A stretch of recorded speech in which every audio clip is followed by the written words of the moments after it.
welcome everybody. Today is Wednesday, and we are in our May edition of the Mortgage Market Playbook. We got a special guest with us today. This month we're doing something a little different. Instead of me teaching a class, I brought in a special guest straight from Turks and Caicos who happened to be on vacation, so we appreciate Anthony.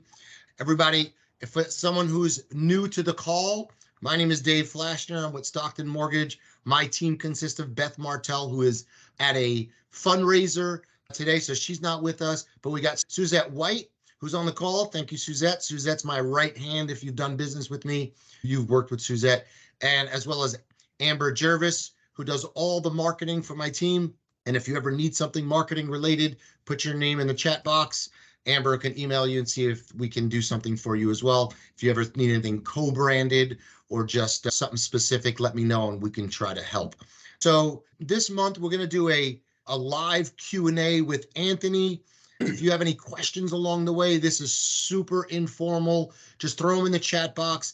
Amber is going to monitor that chat box, and she'll just jump in with the call during the call and ask the question as we go. We don't really need to wait to the end. This is informal.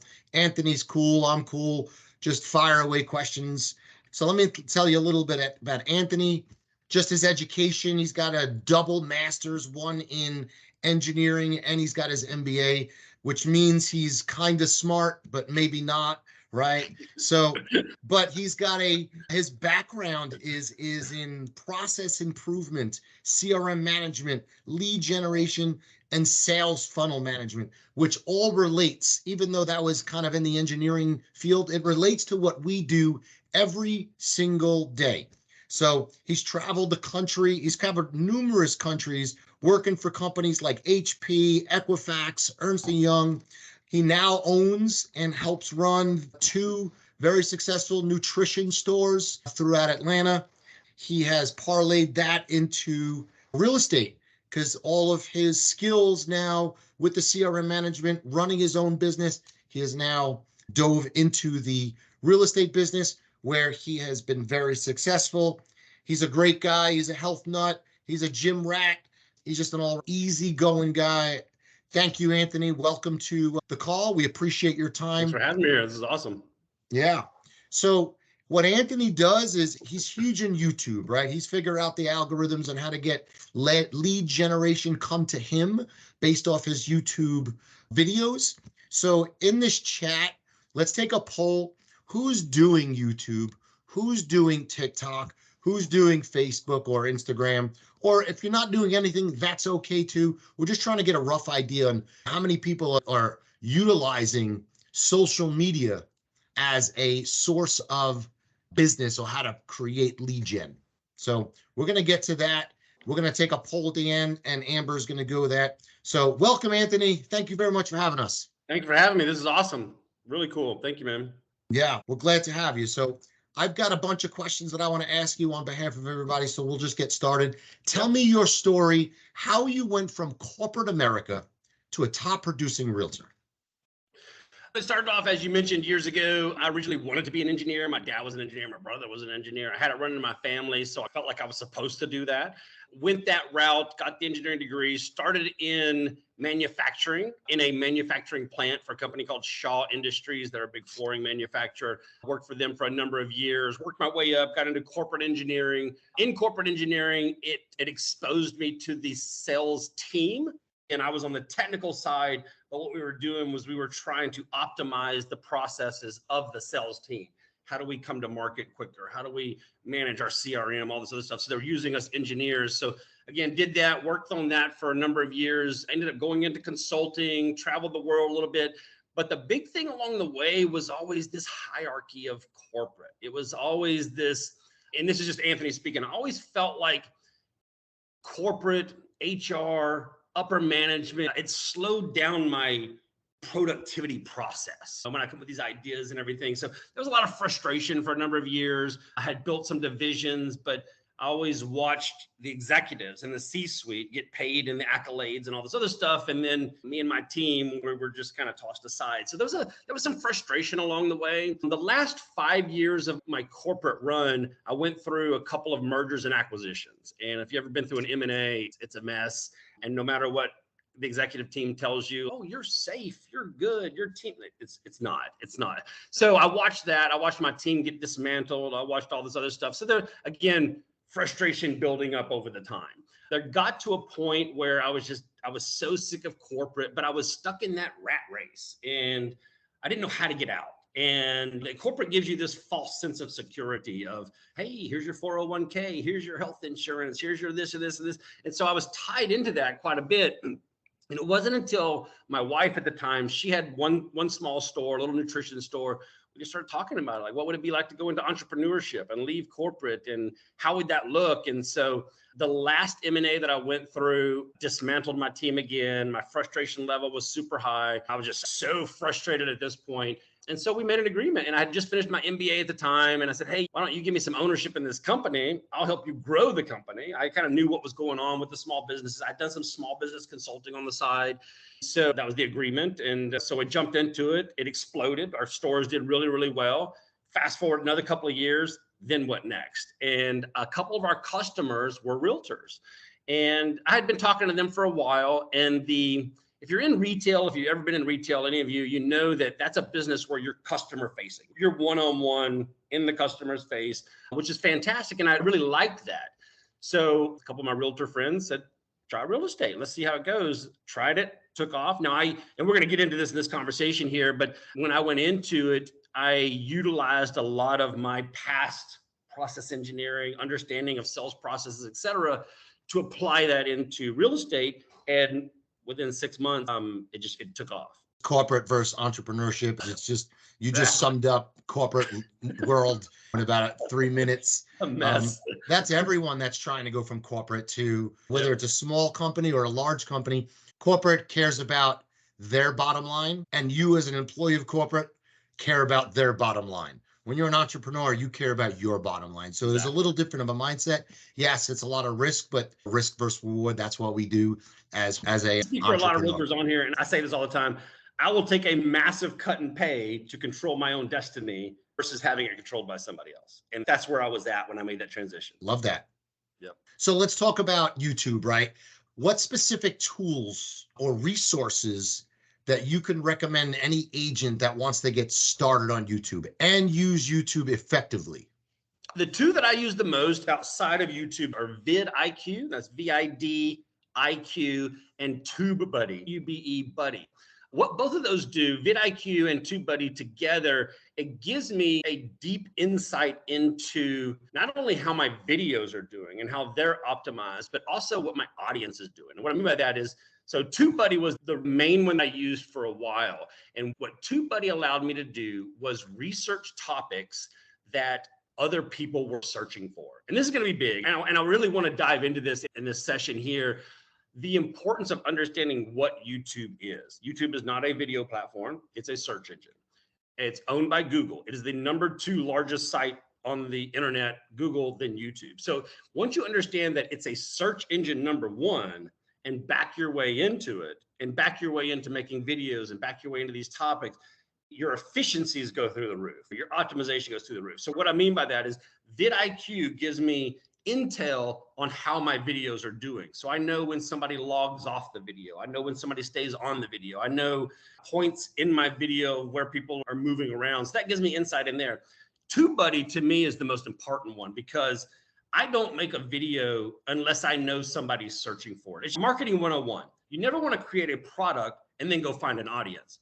You have an audience and then you create the product for the audience. And that's what TubeBuddy does, is that, hey, here's an audience looking for this topic, big, whatever that topic. Now go make a video for it. And so once I discovered those two tools and backed my way into it, it was a game changer. Again, TubeBuddy, vidIQ could not be more important in your YouTube journey and understanding how to optimize your videos, what to make videos about, etc. Then after that, you get into SEO and how to title it and thumbnails and all this other stuff. But the content and what you're making is, I could not stress this enough. And for any of you guys out there that are making videos right now or doing any type of content on social media, a lot of times, and I see realtors make this mistake all the time, where you're creating content for what you think people are looking for and maybe what you're comfortable talking about. Hey, what's earnest money? Hey, nobody cares. Like, I almost I almost started cursing on your podcast here. So nobody cares. Nobody cares what earnest money is. But if you were to do a search for what is earnest money and it showed you, hey, we got this X amount of audience looking for that, then that's the topic that you make. So again, long answer for a short glance. Buddy, vidIQ could not be more important in my journey. Yeah, the fact that you hit that key point that it is a search engine. People don't realize that. People think it's just for videos, but you have to search for that video first, and then those videos will appear. So what I like about YouTube and comparing it to the other social media platforms is YouTube is forever because it's the search engine. Yep. When you do a fun video about earnest money on Facebook, yeah, it's great for that day. But after that, it's gone. And sometimes we all watched a video on Facebook and then it's gone in 2 seconds. You like scroll past it, scroll back, and you're like, man, where the heck is that? I don't know where it is, right?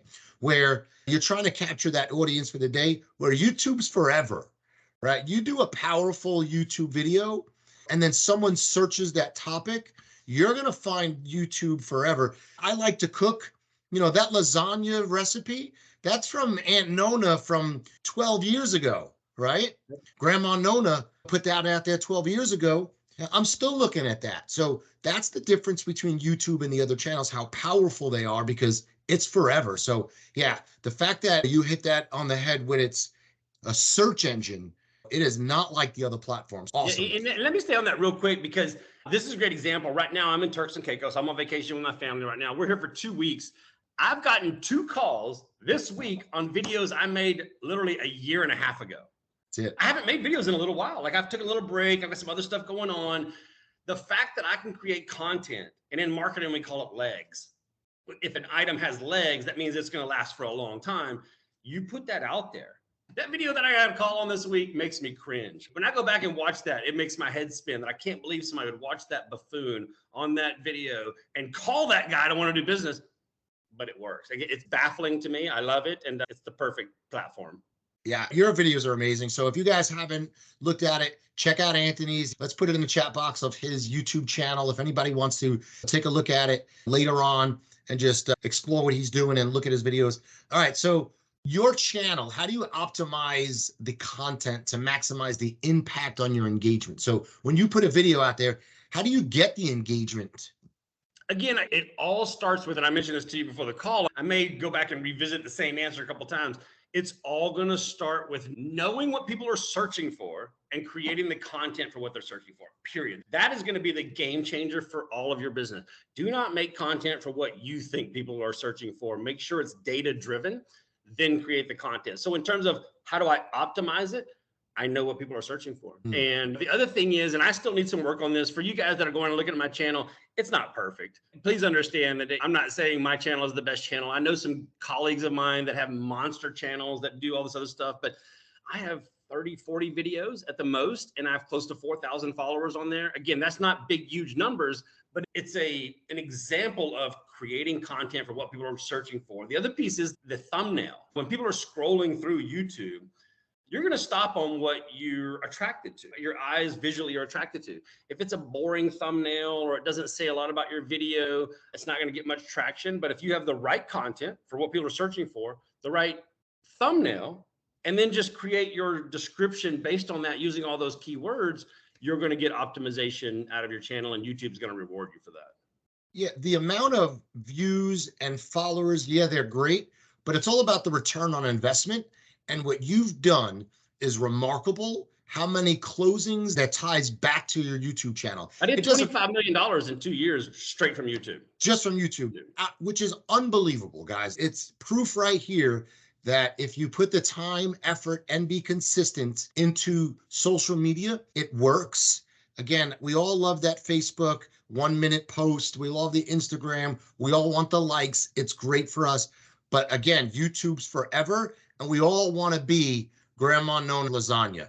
And that's what it is, because everyone goes back to that 5-star review, right, on YouTube, where you're top of the food chain of that real estate post, because you back it in what they're looking for throughout the search engine. So bravo, my friend. Dave, I want to say something real quick on the social media versus YouTube, because I get this question quite a bit. Like, oh, I am on social media. There's a difference. There's a difference between social media and YouTube. And to Dave's point, When anybody goes to YouTube, they're searching for content.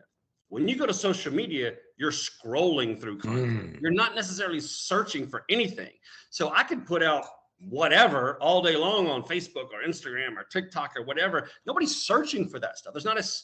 Granted, there is a search engine on there, but that's not consumer psychology. They're not intentionally going to a Facebook, a TikTok, or to search for YouTube. 100%. They're going there. They're putting in what it's like to move. I live in Atlanta. What it's like to move into Atlanta. What are the best suburbs in Atlanta? What are the best schools in Atlanta? All those terms are what people are searching for. So when I create a content with that title in there, and I'm strategic about that title, and I'm strategic about how I describe that video, then I post it, the algorithm works towards all of that. And it says, oh, ABC person in Seattle is looking to move to Atlanta.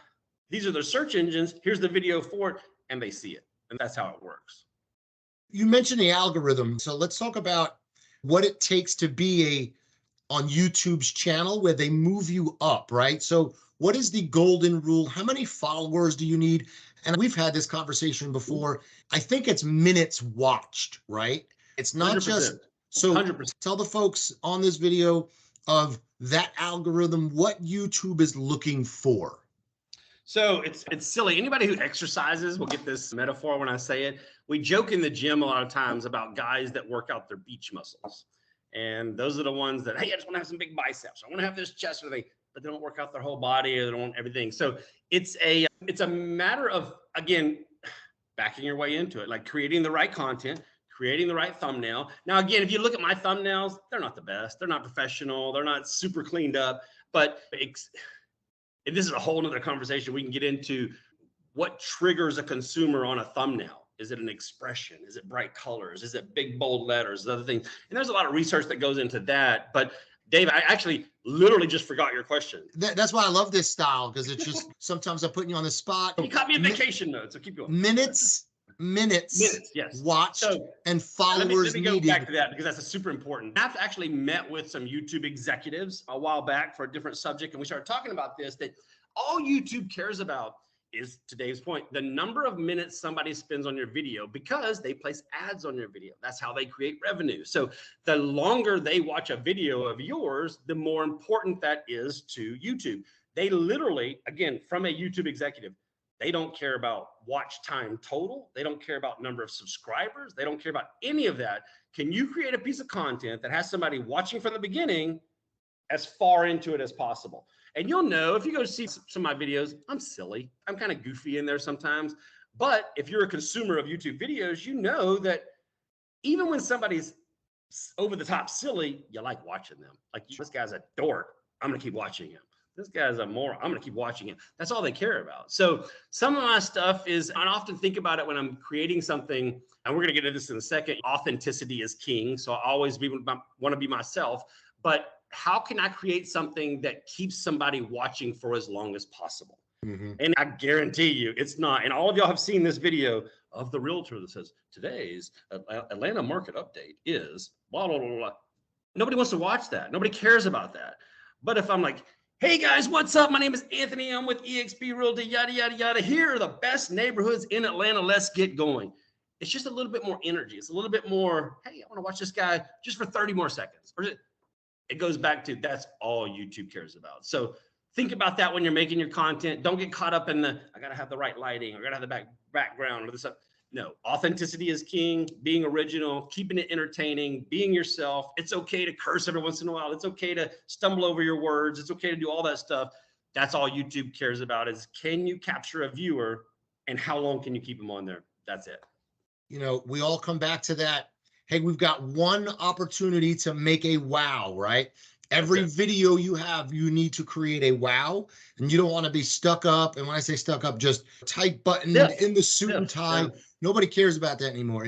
And the content is probably second to your personality, 100%. Right? So you've got to create, and just like me and you on the phone, or you're having a listing appointment, people are going to do business with you because they like you and trust you. It's implied that we do a good job. That is second nature of having the ability to do the great, that customer service.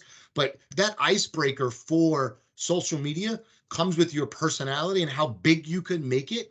and something that is not forgettable, right? If we're on social media, we don't want to be forgettable. And that is the key. If you've ever studied marketing before, and I remember taking my MBA classes where they don't really talk about authenticity, they talk more about differentiation. Like, how are you different in Atlanta? I don't know how many agents we have in Atlanta, but it's way too much. Like, it's a lot of agents there. So how do you stand out from that crowd?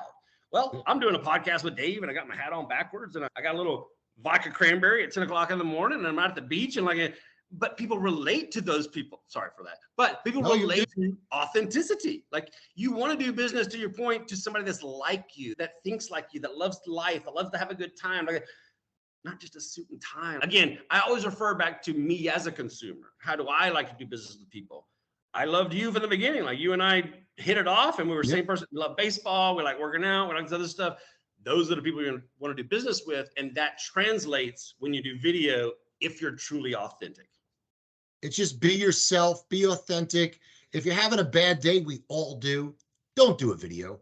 I tell people, if you're having a bad day, don't even pick up your phone for that moment until you get into a better mood, because you have one opportunity to make an impression. So if I'm picking up the phone and I'm having a crappy day, you're not going to get the best Dave, right? But if I'm having a good day, you're going to get the best Dave. And that's the way to make the impression. It's the same thing with videos. You've got to have the mindset first, and your personality will come out. I don't care if you got tattoos down to your wrist, don't cover them up, because it's who you are. You know, if you're sitting there with your hat backwards, I wear my hat backwards all the time. It's who I am, right? So be real, be authentic, you know, and you're going to get more out of that than being someone that you're not. The number of times that I've gotten a phone call from somebody that already knew so much about me. And to me, it was so endearing. Like, I loved it. Hey, Anthony, I know you live by Kennesaw Mountain. They know that I have dogs. They know what kind of dogs I have. They know I go hiking all the time. They know all this other stuff about me.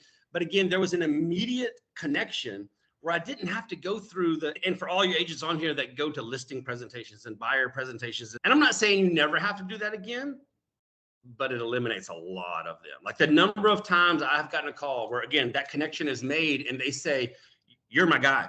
I want to work with you. Like, there's no interview process. There's no putting together a listing presentation. There's none of that. I'm their guy. Because of that authenticity on there, they already know me. They know where I live. They know my family. They know this other stuff. I don't hold anything back. What you see is what you get with me. And that has translated into $25 million of business from YouTube. So it works. And all y'all know this, like, authenticity works. If you go to a retail store, that person that connects with you, that's the one you want to do business with. And it's not the suit and tie. Agreed. All right, let's talk about what you do to make these videos, right? So what equipment, if someone just started and say, listen, I'm just creating a YouTube channel. It's pretty simple. If you don't know how to create a YouTube channel, Google how to create a YouTube channel. That Google lady knows everything, okay? So Google that, and then you can find out how to create one. But now, once you have one, right? How do you record your videos? What equipment do you have? Do you have editing software? What does it take from the beginning? And obviously, as you get better, it'll excel. But at the bare minimum, if somebody wanted to do a YouTube video today, what do they need? Well, again, I'm going to start off with repeating myself one more time, because I think it's super, super important. The audience does not care. The audience does not care of your quality of video. They don't care about your background. They don't care about your lighting. Now, every YouTuber out there that's got big channels will tell you something different. You got to be audio. You got to be equipment. It's got to be this. If you go back to my first couple of videos, this was my video camera right here. This was it. It was my phone. I just now went and bought this GoPro, the new one. This was like 2 weeks ago for this trip. Now, I used I'm almost embarrassed to say it. I've used an off-brand action camera. I won't even tell you the name because nobody will know what it is, for the last year or so. But my first 6 videos were literally done on my phone. I uploaded them to Dropbox. I downloaded them from Dropbox onto my computer. I did a editing with WeVideo, and anybody wants to check that out, it's WeVideo. It's an internet-based program. So anytime you're doing changes, edits, anything, it's automatically saving online all the time, which I really like. They also have a great library of B-roll footage, which I use in my videos a lot.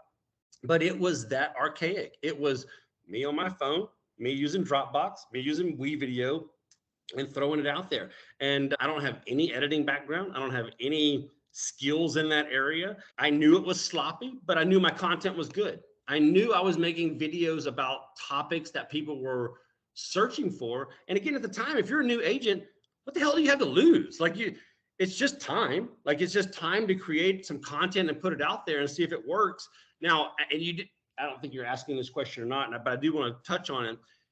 When you start your YouTube career, keep in mind that it's going to take a little bit of time. It may take a few videos. It may take 3 or 4 or 5 or 6 videos or a couple of months. But once that algorithm picks up on your content and you're putting it out there, again, the algorithm doesn't care about your background. The algorithm doesn't care about your video. All that it cares about is your content and that metadata that follows it, meaning what are you saying in there? What key terms are you using? Is it terms you're using for what people are searching for? So go back to your question, Dave. It was literally, I started off with a phone. I started off with WeVideo in my little office upstairs in my house. And there was nothing fancy about it. It was sloppy. It was ugly. But again, to this day, I'm still getting calls on that very first video. So now, granted, once you start making some money, invest in some lighting, invest in learning more about YouTube. There's a lot of programs out there now. Some other guys are doing what I'm doing now. So they've created programs to do this. A lot of great content on out there, how to optimize that. But I think we get too caught up in how we look and how we present and how the lighting and you're wasting your time. Create the content, you know your area, you know your neighborhood, make a video about it, put it out there. The algorithm will reward you. So it's not a lot of fancy stuff. Start off with what you have and just build along the way. We have a few questions coming through. Kathy asked, are you using YouTube only for education versus personal stuff you typically see on social media? Like you had mentioned your dogs. And then I have one more question after that. So in terms of so I'm a big believer in, I hate the term work-life balance. It makes my skin crawl when I say it. But my work is my life. This is my work, this is my life. Like everything is integrated together. Like again, I'm sitting in Turks and Caicos on an island right now, and I'm doing this podcast with Dave. This is my life. It's all integrated together. So I don't separate. I have a personal channel and I have a professional channel. No, because when you work with me, you get my dogs, you get my wife, you're probably going to get talked about my other businesses and my nutrition business and other stuff. So it's all integrated together. And again, it goes back to authenticity. When I'm on my videos, I talk about everything. Real estate is a very, very personal transaction. Like this is the roof over people's head. Like this is super important. It's very personal. So I want people to know me and I want people to know about my dogs and my kids and my wife and my past and my friends and everything. So the short answer is no, I don't separate anything. I actually mentioned this to somebody this morning. We were talking, one of the guests here at the resort, about who my ideal customer profile is. What type of content am I creating? I create content for people that are moving to Atlanta from out of state. During that, I talk about everything. I talk about all the things that I like to do, all the things around my house, my dogs, my everything. I'm not sure if that makes sense or not, but I don't divide my personal and business because it all runs together. I think that's great. And also Vanessa asked, ideally, how long should the videos last? Interesting question, because there's a lot of data behind optimization of videos in terms of length. Now, the data shows that on average, viewers will watch any video 50% of the time.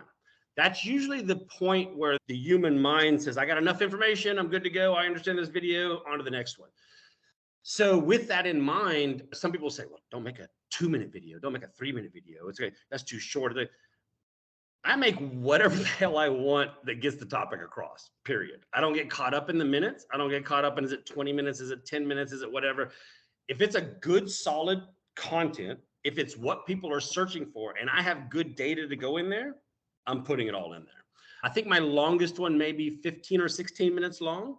My shortest one may be 4 or 5 minutes long, but my shortest one, even with the good content, gets only a minute or two of viewership in there before people start bailing out. So it's just thinking about, again, don't get caught up in, I have to make a 10-minute video. Back your way into it. What's the topic? What's the content? How many topics do I have to cover? Subtopics do I have to cover in that content to make sure I get my point across? It doesn't matter. Like they're going to watch it for as long as they feel like they're getting more value. Again, I go back to focus on the value of the content, not necessarily the length of the video. And if it's a 20-minute video, on average, you're going to get a 10-minute viewership in there. YouTube loves that. It's 10 minutes worth of viewership. So you're going to get rewarded for that. You wouldn't suggest with the longer video format, like your 20-minute video, you wouldn't suggest breaking those down, because you hear a lot of video experts say, if you have a lengthy video format, to break it down. Is that a suggestion for you, or you say steer away? To your point, Amber, yes, I think it's a great point. But I would also think about, I would still make the 20-minute long form content and put that on YouTube, then splice that up into Facebook, Instagram, TikTok, use that to break it down, but don't not put your 20-minute video. Like, definitely do that, but then just use that to break it down afterwards. It's a great point, and the big influencers out there, that's what they're doing. Gary Vee, I lean on him a lot, and I use him as an example all the time. He's a master at this. He creates 30-minute videos and then just chops it up all over the place, tidbits, memes, like all kinds of stuff, and he leverages that to expand that content on other platforms. Well, Gary Vee records everything, and this is a tip that I tell and I record everything I do. If you're having a one-on-one Zoom call, Teams call, record it, because you can take that recording, and there are programs out there that will transcribe that recording, okay? And then you can remove the words like ah and ooh, just whatever, and then that shorten that transcribed video. Then you can cut and paste that 80-second, 90-second tidbit that you give, and then you've got content from your content, right? And that's what Gary Vee does.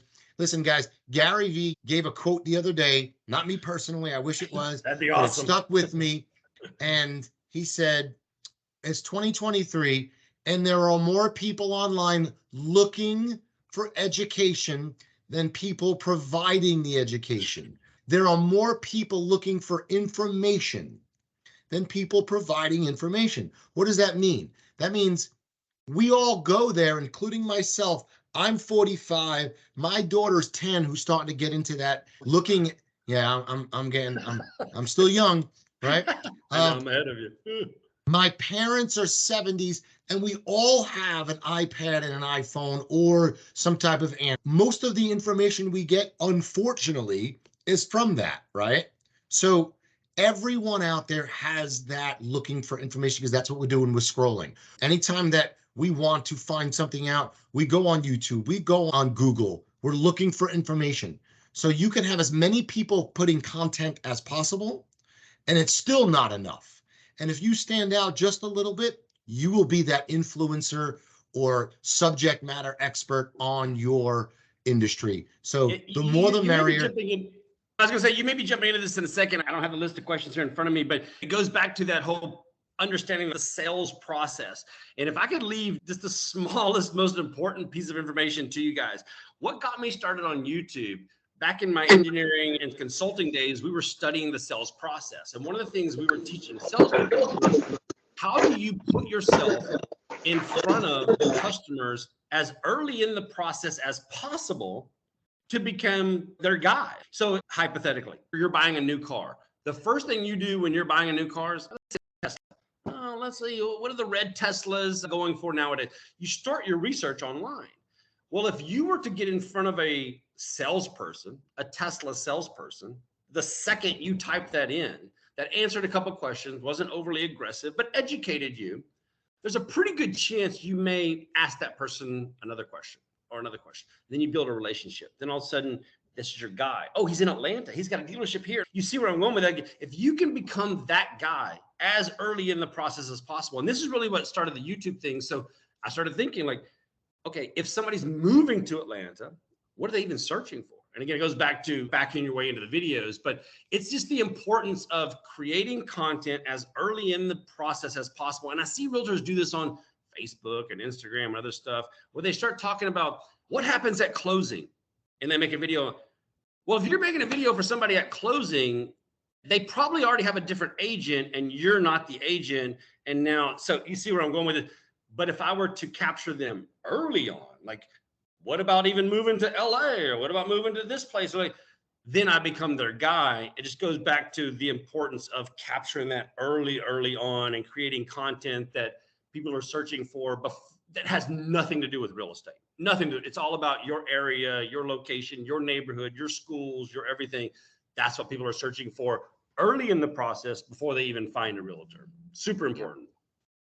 Another question, what's your process for inbound leads to connecting with them when you're generating leads from YouTube?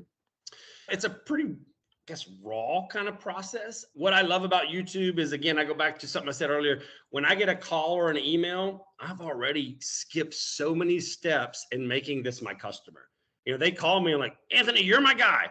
I'm going to be there in 2 weeks. I want to see some homes. Here's my criteria, yada, yada, yada. So to answer the question, what's my process? Typically, they're already into me, if that makes sense. And so we're on the team together. I put them in my CRM. I make some notes on there. However, that initial conversation goes, how many kids do they have? Are they moving because of school?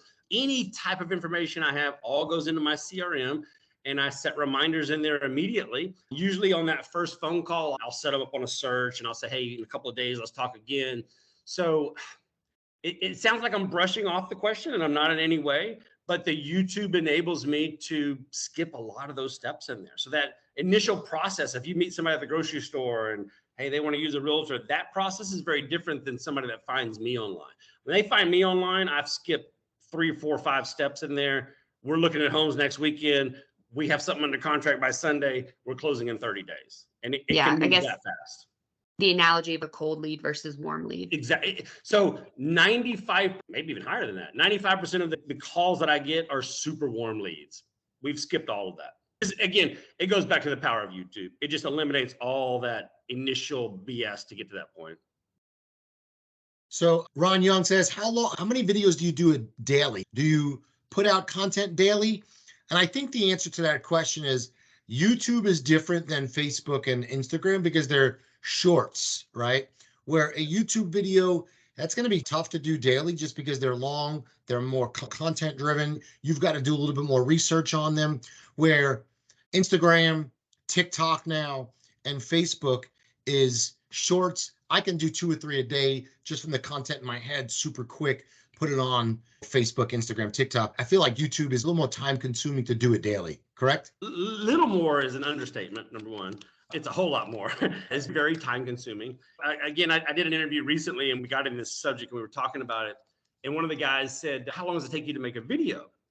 Well, sometimes 2 or 3 days, sometimes the whole week. It depends on the video, depends on the content, depends on how much research I do ahead of time. I like to do videos on site. Like if I'm doing one on Peachtree City, I want to drive to Peachtree City and I want to show the golf carts and I want to show the stuff there. Those are the videos that I get the most viewership on. Well, the guy on this last interview I did, he said, how can you allocate 3 days, a week to a video? Keep in mind, goes back to what Dave and I said at the beginning.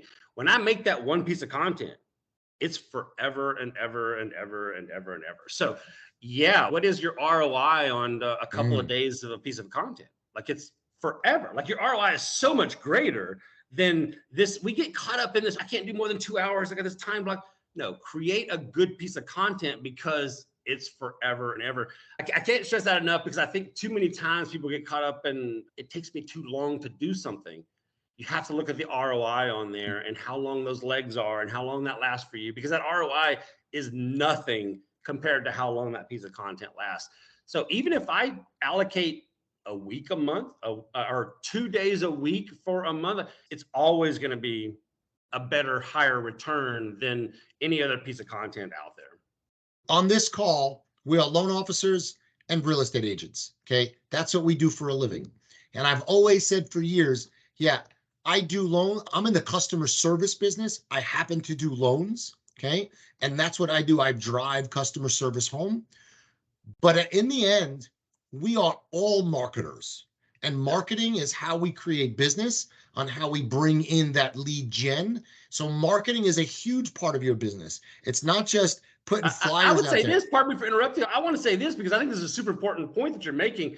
We as realtors, our number one priority is to create more business, is to lead generate. That is your number one priority as a real estate agent. It's not closing deals. It's not lead generation, lead generation, lead generation. I can't pound that home enough. And if I just spend 80-90% of my time on lead generating, well, to me, my lead generation tool is YouTube. That's a bulk of my business. And again, I'm sitting in the islands now, still closing deals. I'm closing tomorrow and I'm not even there. So it works. I've always told you this since we met. If you're closing that much business from YouTube, why aren't you putting more content out there, right? And that's just how we live in this world of consistency and things go to the side. But my point is that 80-20 split that everyone knows, you should be working 80% of your time on the money-making activities. We all do it. Every single person on this call have that flipped a lot of times. We think we have to work in our business. We have to work on the business. right? Yeah, you have to 100% work accurate. on the 80% piece that's money generating. And if that's spending 4 days a week want to do, then it's not wasted time. It's not saying, well, I got to get off social media because I feel like I'm on it too much. That's going to be your primary source of income. Then do more of it. Yep. Yeah, I love it. Awesome. It's super accurate. Yep. Yeah, you've answered every one of my questions within questions. I think this is fantastic. I think you're fantastic. Let me expand on something that I think that also could help some of the agents out there that are just getting started. And what I'm going to tell you is a mistake that I made that if I went back, I wish I would do it differently. Fast forward to where I am now, a little bit about my personality. I'm a major control freak. I like to be in control of everything in my business. One of the mistakes that I made when I really got started and business took off, and it goes back to your question just a second ago about why aren't you making more content?